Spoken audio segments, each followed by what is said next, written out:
Welcome back to our series called Ecommerce Agency Wisdom. And today I'm joined by Becky from Rainy City, founder of Rainy City and founder of DTC Live.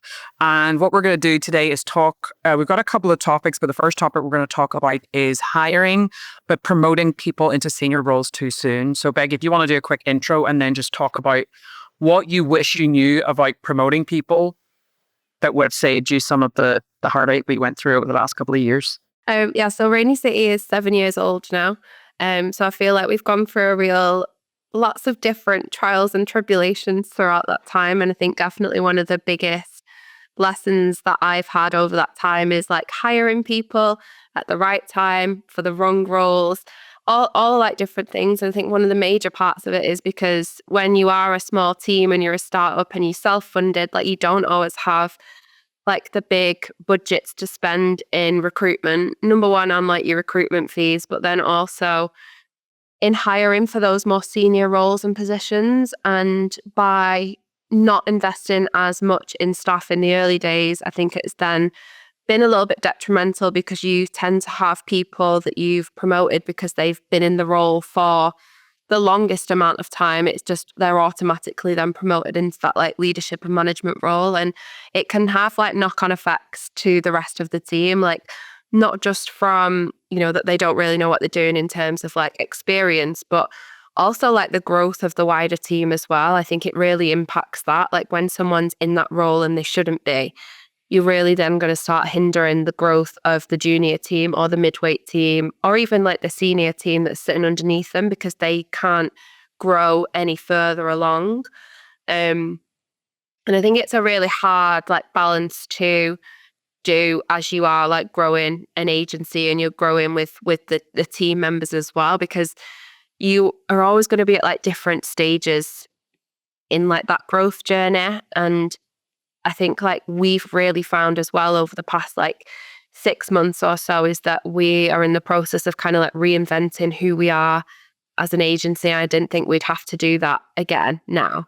I thought like, 7 years in, we're settled, we know who we are, we know what we're doing. But I just think due to like market conditions and how things are changing, like it's become apparent that we do need to change and we need to update the way that we approach certain projects or certain processes in-house. And it becomes more and more apparent that have you got the right people in the right roles? And more often than not, it's a case that you don't. So what would you do differently now? Because I think the expectation is longevity assumes that person should be in the senior role when a senior role becomes open or your department is growing, because that person's been there for the long time. They're the right person for the management role or whatever. And in many cases that it's just not true. So what would you do differently now that you wish you'd done then to make sure it's the right person? I think I would make sure that I had like a real solid like forecast and plan on what those roles are going to be, when we think we're going to need to hire, and like have more set like triggers for when that role is going to be needed for definite. So then hopefully you can build up like a bit more cash reserve and employ the right person rather than just like promoting someone that's already existing because it's, potentially going to be like a cheaper alternative for you. And taking the time, I think we've always like let it go a little bit too close to when we need the role in, and it's like, oh shit, like let's get someone in quickly because otherwise we're not going to be able to move to this next phase. And I think that's come with consistent and quite quick growth that we've had over the past few years, and now that that's like slowing down, I think it's really important that we don't make those mistakes anymore. Yeah, like just we not be less reactive. Yeah, I think always either hiring or bringing on clients because you need to, or you need to put somebody in a role, doing it out of necessity or reaction is not a good idea. So I think, like you said, like projecting how sales are going to impact the team and what the growth is going to look like, and knowing that in 6 months' time you're going to need a team lead here.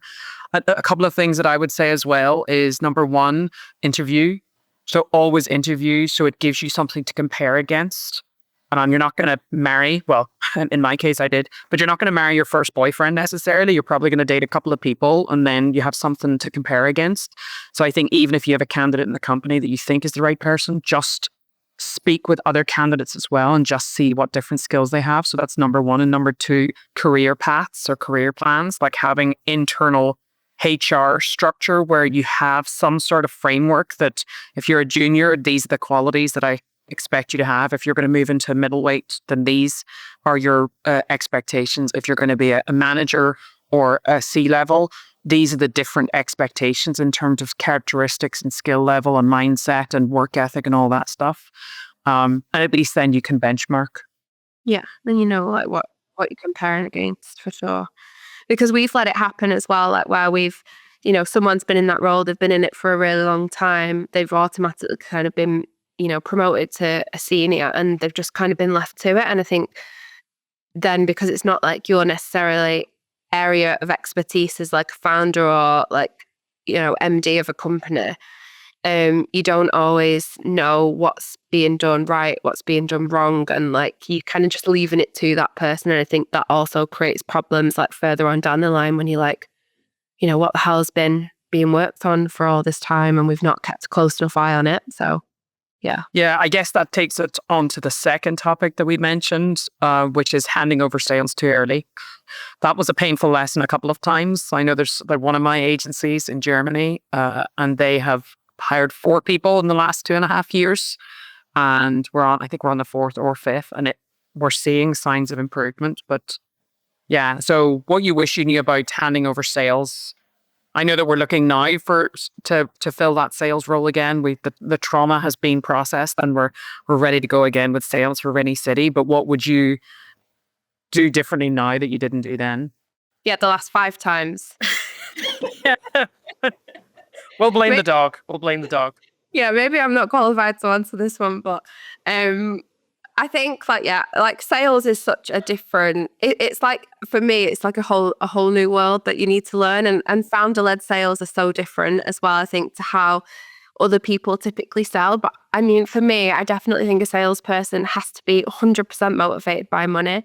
Like if they don't care about the commission or they don't care about the base or targets, then they're just not right, because the only way that you're going to be able to drive and incentivize people is by them, you know, selling more. And if they're not constantly asking about money and commission, then I just think that they're completely wrong for the role. Yeah, like they've got to be like hungry for getting it. I think that's one of the main qualities of a salesperson. I think I let senior people interview for those roles without having much involvement in it as well. And I think it because it's something that would be taken off, you know, what I do. I should have been more involved in that, because they're representing your company at the end of the day as well. Like they're the ones that are, you know, selling to everybody, and they've got to be able to represent you and make sure that they know your service and offering inside and out, and yeah, look at it a bit differently to how you would be selling as a founder. Yeah, I agree. I think sales is a slow process. I think once you get it right, but you're probably looking at 6 months to a year before you can properly step away from the sales process. Another thing as well, I think that founders or agency owners often overlook is they're looking for a unicorn. As an entrepreneur, we're used to finding the leads, qualifying the leads, getting the leads through the funnel, getting the leads over the line, and closing the business. Like we're used to like that. That's what we have to do when you're running a business. When you're looking for salespeople, finding that unicorn who can source deals and qualify and close deals is almost impossible, unless they've run a business before and it's failed and they have that skill set and they're basically looking to be an entrepreneur without the stress of being an entrepreneur. Really what you're looking for is you're looking for a setter and a closer.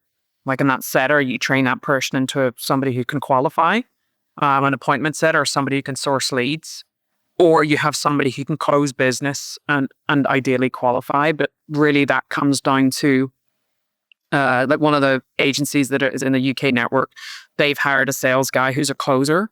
He's not sourcing leads. So it's for you to really determine, if I have too many leads in my pipeline and I can't get through them, you need a closer to come through or work alongside you or work underneath you to qualify them. And then you just focus on the good ones. If your problem is the volume of leads, you need somebody at the very bottom or top of the funnel in sales, and that person is there to source leads or bring leads into the funnel. So I think that one as well, really knowing exactly like what do I actually need is important.